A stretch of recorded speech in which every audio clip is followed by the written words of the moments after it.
Advertising will be increasingly immersive, I believe, and AI driven, especially with the AR, VR. I believe Nike's You Can't Stop Us campaign during the pandemic was a masterclass in storytelling. It combined real footage with seamless editing and a strong narrative arc, backed by a clear message of resilience.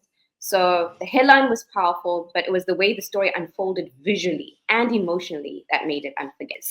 So the ability to craft a compelling message and understand consumer behavior is timeless. So then from there, you want to learn digital platforms, whether it be meta ads, Google Analytics, even some softwares that will help you create better. You may want to use that. So visual communication, but also data analysis, basic data analysis will definitely help you. As I said before, advertising is no longer just crafting a message and sending it out. You are everything. And that in order to make sure that it lands with your consumer in the best way possible. Welcome to the Vibrant Publishers podcast. Our guest for today is Maria Isa, who is a seasoned marketing strategist who's worked with global brands like Unilever, Nestle, and Colgate Palmolive. With a deep understanding of what makes brands resonate, she combines practical experience with academic insights to help businesses build loyal communities. Now based in Tanzania, Maria consults companies on navigating today's dynamic marketing landscapes. Her book, Modern Advertising Essentials, is coming out soon, so stay tuned. Welcome to the podcast, Maria. Thank you, Nicole, for having me. Great. So, before we dive into the details of the book, can you take us back to the beginning on what your journey looked like in advertising? How did it start? And was it something that you always wanted to do? Oh, yes. I remember actually looking at advertising when I was a little girl, watching all the adverts, and I'd be so enthralled by the storyline. In fact, till today, there's an advert I remember of a little boy playing with his toy car, and he had a toy petrol station and this petrol pump. So he put the toy near the petrol pump and pretended to fill it up with petrol. Next thing you know, the lights of the car went on, the car switched on, and it literally drove out of the room. That till today still stays in my mind, and I was always just excited about advertising since then. When I went into high school, my English teacher had actually tasked the class with creating print ads, and whoever's print ad was voted as the class as the best one obviously won, and my print ad happened to win. And from then on, I just realized, like, this is what I actually want to do. I know what people want. I know I like, finding out what moves people, what informs people's decisions, and basically taking them on a journey such that they choose that brand over another brand. So advertising has always been something I've been interested in. Great.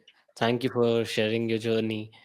Now, moving on to the details of the book, you've titled a chapter called From Billboards to Bytes.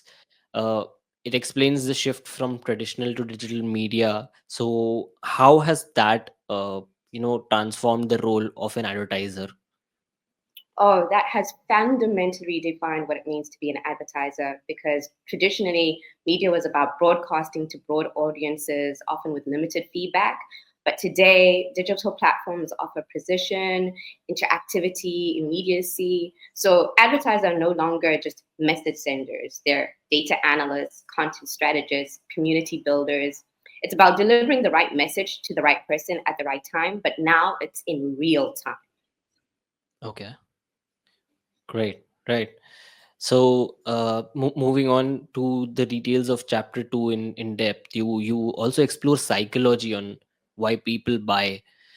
Yes. So, which exact factor is it? Scarcity, social proof, emotion? What do you think is the most powerful today, and why? It would have to be emotion. Definitely, emotion is the most powerful because we'll have a lot of noise surrounding us, especially with digital ads. And emotional resonance is what cuts through. When people feel something, whether it's joy, nostalgia, or even outrage, they'll remember the brand. So having that emotional imprint is what builds loyalty and trust in a way that scarcity or social proof can't replicate. Right, and I think uh, emotions. I mean, this is something that will never change. This is also always going to be the base of what advertisers have to focus on. Absolutely. Technology will keep on changing, but this one factor is going to be evergreen. Exactly. And that's what makes us human, essentially, the emotional connection. That's right. Now let's talk about what's trending. AI. Tools Yes. like ChatGPT, Gemini, this world Yes. of automation. So all of this is definitely disrupting the advertising industry. But what Yes. opportunities and challenges do you see for the brands in the age of AI? I'd have to say the opportunity is personalization at scale. So being able to tailor messaging and creative assets to individuals that also feels intuitive and timely. However, the biggest challenge will obviously be ethics. How far is too far? So Right. AI can make assumptions that can feel invasive or insensitive. So brands will need to balance data-driven strategies with human empathy, see that emotional connection, and ensuring transparency and consent every step of the way. Right. Yeah, definitely ethics is the most important point. Uh, are we seeing uh, I mean, what is the consumer reaction that we are seeing right now with hyper personalization? How are the consumers reacting to it? I believe right now consumers are excited about it because it's new and they obviously feel more seen and it feels like it's for them. So right now there's a positive reaction. However, we need to be clear on terms of the guidelines and in terms of how far we take it, such that we're not impeding or imposing on the individual's personal space or personal information. Right. Don't overdo with hyper personalization. Right. Got it. Now, what are some of the biggest mistakes that you're seeing that companies are making when they try to define their target audience or set their advertising goals? Oh, I've seen this many, many times, and it even happens with small businesses where companies assume too much, but they're researching too little. So we in the marketing fraternity we often rely on, oh, but this is what's been working, and why fix something that isn't broken? But if you often rely on outdated assumptions rather than current data, and as we can see with AI coming in and hyper personalization, what we relied on before is not necessarily going to take us going forward. So the challenge obviously is finding that balance in getting to know the consumer a little bit more, right? But you can't appeal to everybody. That's also the thing. So watering down messaging won't resonate with anybody. It's like what I've said, or I quoted a lady, when if you speak to everybody, you speak to no one, Right. essentially. So understanding your target audience, research, because we're seeing behaviors also adapt with the changing marketplace. So we need clear, focused goals, specific audience insights that lead to much more impactful campaigns. Got it. Got it. So, any tip that you can give to successfully define target audience?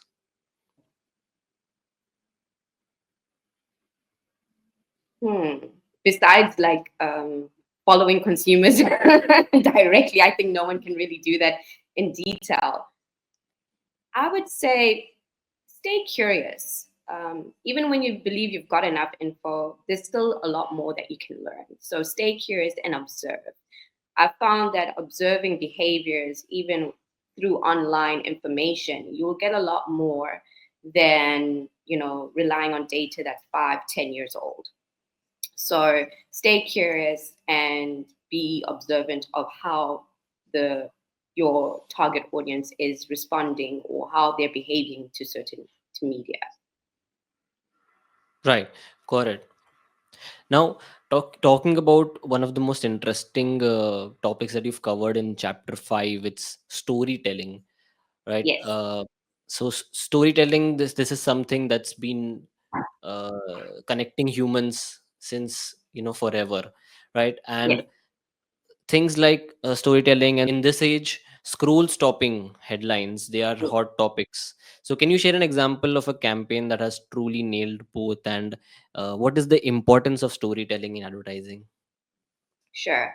So I believe Nike's "You Can't Stop Us" campaign during the pandemic was a masterclass in storytelling. It combined real footage with seamless editing and a strong narrative arc, backed by a clear message of resilience. So the headline was powerful, but it was the way the story unfolded visually and emotionally that made it unforgettable. Right, right, got it. You've also dedicated one whole chapter to brand identity. How Yeah. can brands stay consistent while still remaining fresh and relevant in the fast changing world? And what exactly is brand identity? I mean, it's much more than just colors and logo. Absolutely. So I believe that consistency comes from core values, so not from static visuals. So a brand must anchor itself in its mission, but Hmm. adapt to how it expresses that mission. So if we look at Lego, it stays true to its values of creativity and play, but it updates its format. So moving from bricks to mobile apps to sustainable materials, it's evolving delivery but not changing its identity. And even me, who I grew up with Lego, I would still want to play with it because there's this nostalgia element. And that's something that I could obviously share with my kids or with my nieces and nephews as they grow up as well, because that brand has stayed true to itself, but it's evolving with obviously the changing needs that I have as an individual. Right, correct. Now, moving on to the next topic, or actually coming back to one of the topics we discussed, I want to go into detail into the topic of ethics. Mm. In this day and age, with so much data collection that's happening, how can advertisers be both effective and ethical at the same time? Hmm. So I believe it comes back to what I said earlier in terms of transparency and consent. So if they prioritize that, I believe people are willing to share data if they trust it won't be misused. So ethical advertising means using data to serve, but not to manipulate. So we have examples like Apple that have strong privacy. They've integrated privacy into their messaging and product features. So it's possible to be both targeted and respectful. But obviously, when you err on the side of manipulation, like we've seen with, I'm not going to say the organizations because I don't want us to get into trouble, but we know the big organizations that are currently facing legal challenges, especially in the US, with using that data to manipulate. That's when you start getting your people to not trust giving you information and Right, and I withhold. think correct. And I feel that maintaining your advertising ethics in a way is a way to market your brand, because I am Yes, personally going to buy products from someone who is ethical in their marketing and advertising. yes, That also builds a brand identity. For example, you said Apple. When I hear Apple, I know it's security. So exactly. it's another way to market your brand. Absolutely, absolutely. You are We're in an age where there's so much information that we're giving away on a daily basis. And Yeah, when we're also concerned about where that information is going, how it's going to be stored, and is it now going to be come back to be used against us at some point. So we have now also a generation that is more stringent in terms of where that data is going and how it's being used. So if at any point, especially Gen Z, if they feel like that information is being used against them, or they feel, they don't feel safe sharing their data, they have no issues with just cutting off from using that product at right, all. So it's always important to be clear in terms of what you stand for and what you're going to be using it for. But also, Keep in mind that the population is also evolving, behaviors are changing. So be clear, be transparent, provide consent, ask for consent every step of the way, and you'll find that more and more people will be drawn to you than away from you. Got it. Got it. Now, just like you had a moment in your childhood which sparked your connection with advertising, I'm hoping that the young listeners who are watching this podcast, this becomes their first step towards the career in advertising. So, what tips would you like to give to someone who is looking forward to building a career in this field, and what core skills or tools should they master first? So I would say start with storytelling and strategy. Storytelling from a sense of connecting with people because we connect through stories, and strategy will help inform how best to do so. Because tools will change, as we've seen. 5 years ago there was no AI. 10 years ago, when I was in corporate, there was no AI, and now there is. So the ability to craft a compelling message and understand consumer behavior is timeless. So then from there, you want to learn digital platforms, whether it be Meta ads, Google Analytics, even some softwares that will help you create better. You may want to use that. So visual communication, but also data analysis, basic data analysis will definitely help you. As I said before, advertising is no longer just crafting a message and sending it out. You are everything, and that in order to make sure that it lands with your consumer in the best way possible. So a strong portfolio and curiosity will definitely get you far. But when you start with strategy and storytelling, you can definitely just add on to that easily. Great. Thank you so much for sharing that. Now, wrapping up the podcast with the last question. It's prediction Mhm. time. So, if we fast forward 5 to 10 years, what do you think advertising looks like? And what excites you or maybe worries you the most?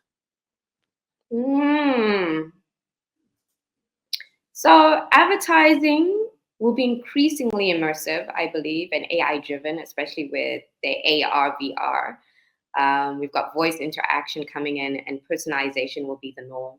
So, what excites me is the potential for meaningful brand experiences that feel like a part of your life, but not interrupting your life. What worries me is the temptation to overstep privacy boundaries and also the potential loss of human nuance in messaging. So we're in very exciting times, but also scary times at the same time, because your tools are only as good as the people that use them. So Right. I'm praying that those who are behind the creation of these also have good moral grounds and standing to managing it effectively. Right. Got it. Well, thank you so much for sharing your insights in the world of modern advertising. To know more, the audience can check out Maria's book. The link is in the bio. And wishing you all the best for the success of the book. Once again, thank you for joining us today. Thank you so much for having me